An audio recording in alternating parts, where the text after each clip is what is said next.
안녕하세요. 역사 탐방입니다. 우리는 모두 같은 시간을 살고 있다고 믿습니다. 하지만 100여 년 전, 한 아이의 상상력은 그 믿음을 산산조각 냈습니다. 시계 바늘이 가리키는 숫자가 절대적인 진리가 아니라 우리가 얼마나 빨리 움직이는지에 따라 변할 수 있다는 생각.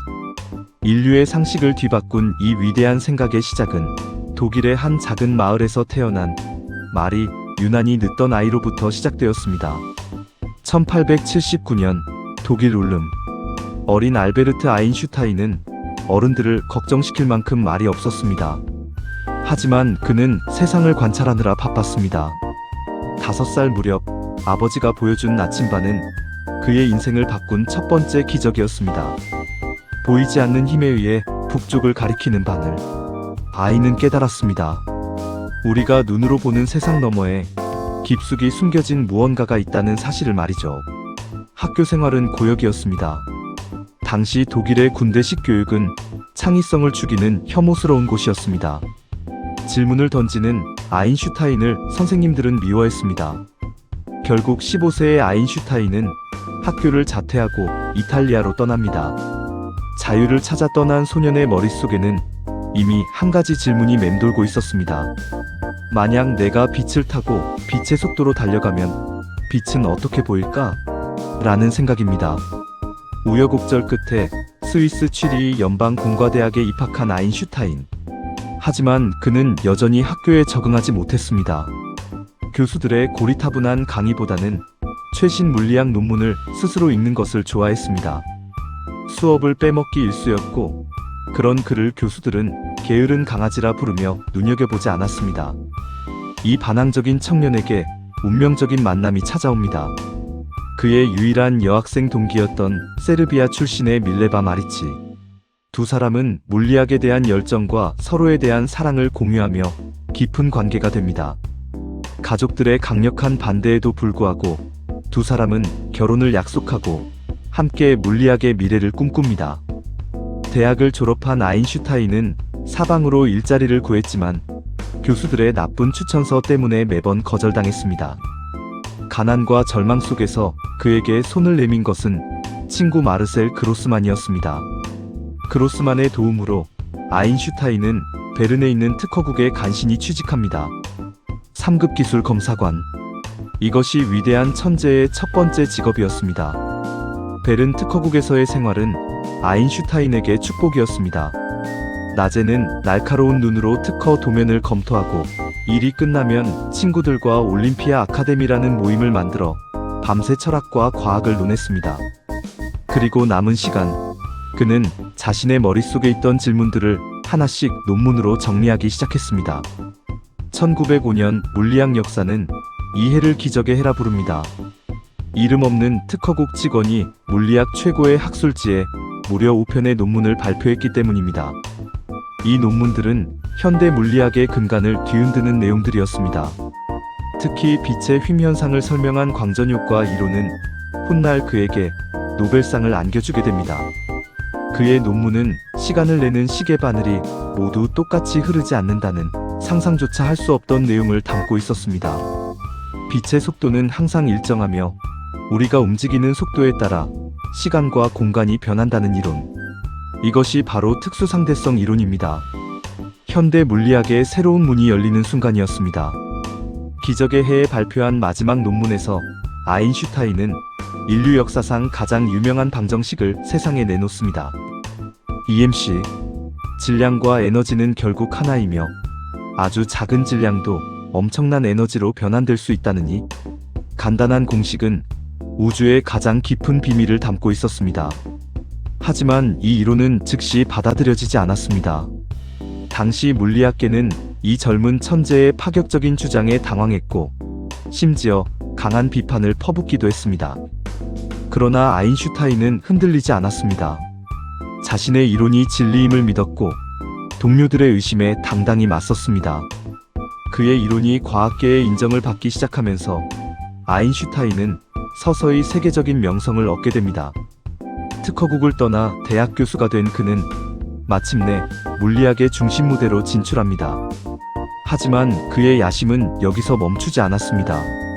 그는 특수상대성 이론을 넘어 더 거대한 우주의 비밀을 풀고 싶어 했습니다. 아인슈타인의 위대한 여정은 이제 가장 험난한 산을 향합니다. 특수상대성 이론은 빛의 속도에 가까운 움직임만 설명할 수 있을 뿐 우주의 가장 기본적인 힘인 중력을 설명하지 못했습니다. 그는 중력을 설명하기 위한 새로운 이론, 일반 상대성 이론을 완성하기 위해 10년이라는 긴 시간을 고뇌와 고통 속에 보냅니다. 그의 핵심적인 생각은 놀라웠습니다. 중력은 뉴턴이 생각했던 것처럼 두 물체가 서로 당기는 힘이 아니라 질량을 가진 물체가 시공간의 천을 휘어지게 만드는 현상이라는 것입니다. 무거운 공이 고무막을 휘어지게 하듯 태양은 시공간을 휘어지게 하고 그 휜길을 따라 지구가 돌고 있다는 상상입니다. 이 고독하고 고통스러운 연구 과정에서 그는 첫 부인 밀레바와 이혼하는 아픔을 겪기도 합니다. 하지만 그는 연구를 멈추지 않았고 마침내 수학적으로 완벽한 일반 상대성 이론을 완성해냅니다. 그는 자신의 이론이 뉴턴의 물리학을 뛰어넘는 우주의 진리임을 확신했습니다. 아인슈타인의 일반 상대성 이론은 인류에게 우주를 바라보는 새로운 눈을 선물했습니다. 하지만 이 이론은 너무나 파격적이어서 증명할 방법이 필요했습니다. 그는 태양 근처를 지나는 별빛이 태양의 중력에 의해 휘어져야 한다고 예언했습니다. 그리고 1919년 영국의 천문학자 에딩턴이 이끄는 관측팀이 아프리카로 향합니다. 개기일식의 순간 에딩턴은 태양 주변의 별들을 촬영했고 아인슈타인의 예언대로 별빛이 미세하게 휘어져 있음을 확인했습니다. 결과가 발표되자 전 세계는 충격에 빠졌습니다. 영국의 타임스는 과학의 혁명, 뉴턴의 이론은 무너졌다라고 대서특필했습니다. 아인슈타인은 하루아침에 세계적인 스타가 되었습니다. 그의 명성은 상상을 초월했습니다.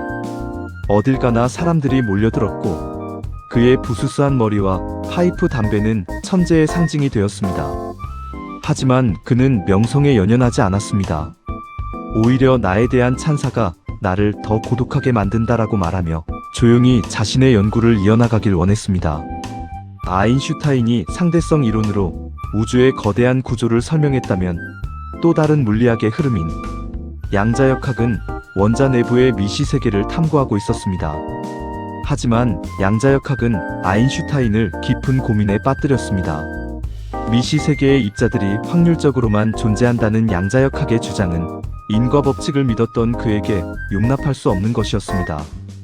특히 닐스 보어를 중심으로 한 코펜하겐 학파와의 논쟁은 물리학 역사상 가장 치열하고 위대한 논쟁으로 기억됩니다. 아인슈타인은 신은 주사위 놀이를 하지 않는다라는 유명한 말로 확률적 세계관을 비판했고 보어는 아인슈타인, 신에게 무엇을 하라고 지시하지 마십시오라고 응수했습니다. 두 거장의 논쟁은 양자역학의 발전에 엄청난 기여를 했습니다.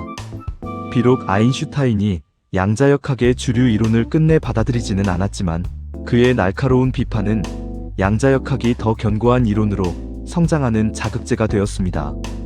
그는 끝까지 자신의 신념을 굽히지 않은 위대한 고집쟁이였습니다.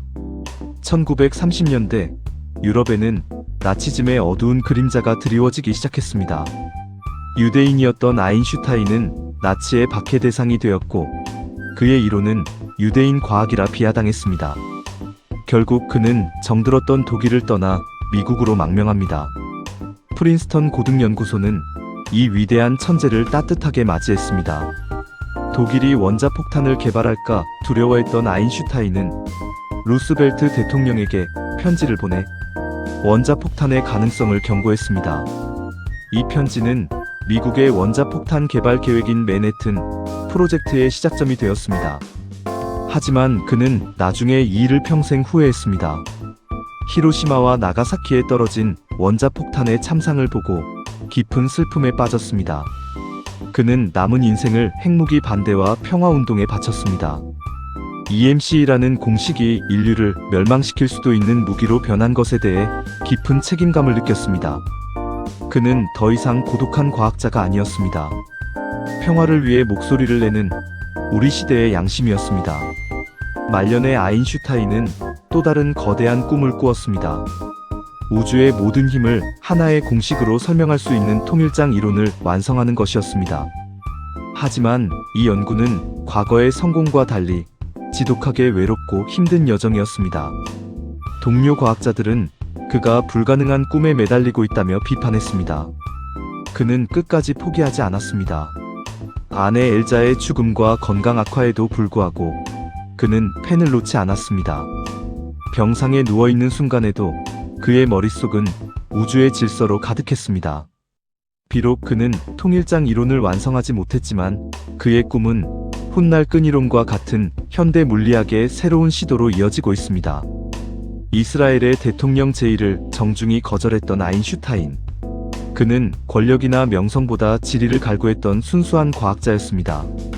그는 죽는 순간까지도 자신의 연구 노트를 곁에 두었습니다. 1955년 그는 76세의 나이로 조용히 눈을 감았습니다. 오늘은 천재 과학자 아인슈타인에 대해 알아보았습니다. 끝까지 시청해주셔서 감사합니다.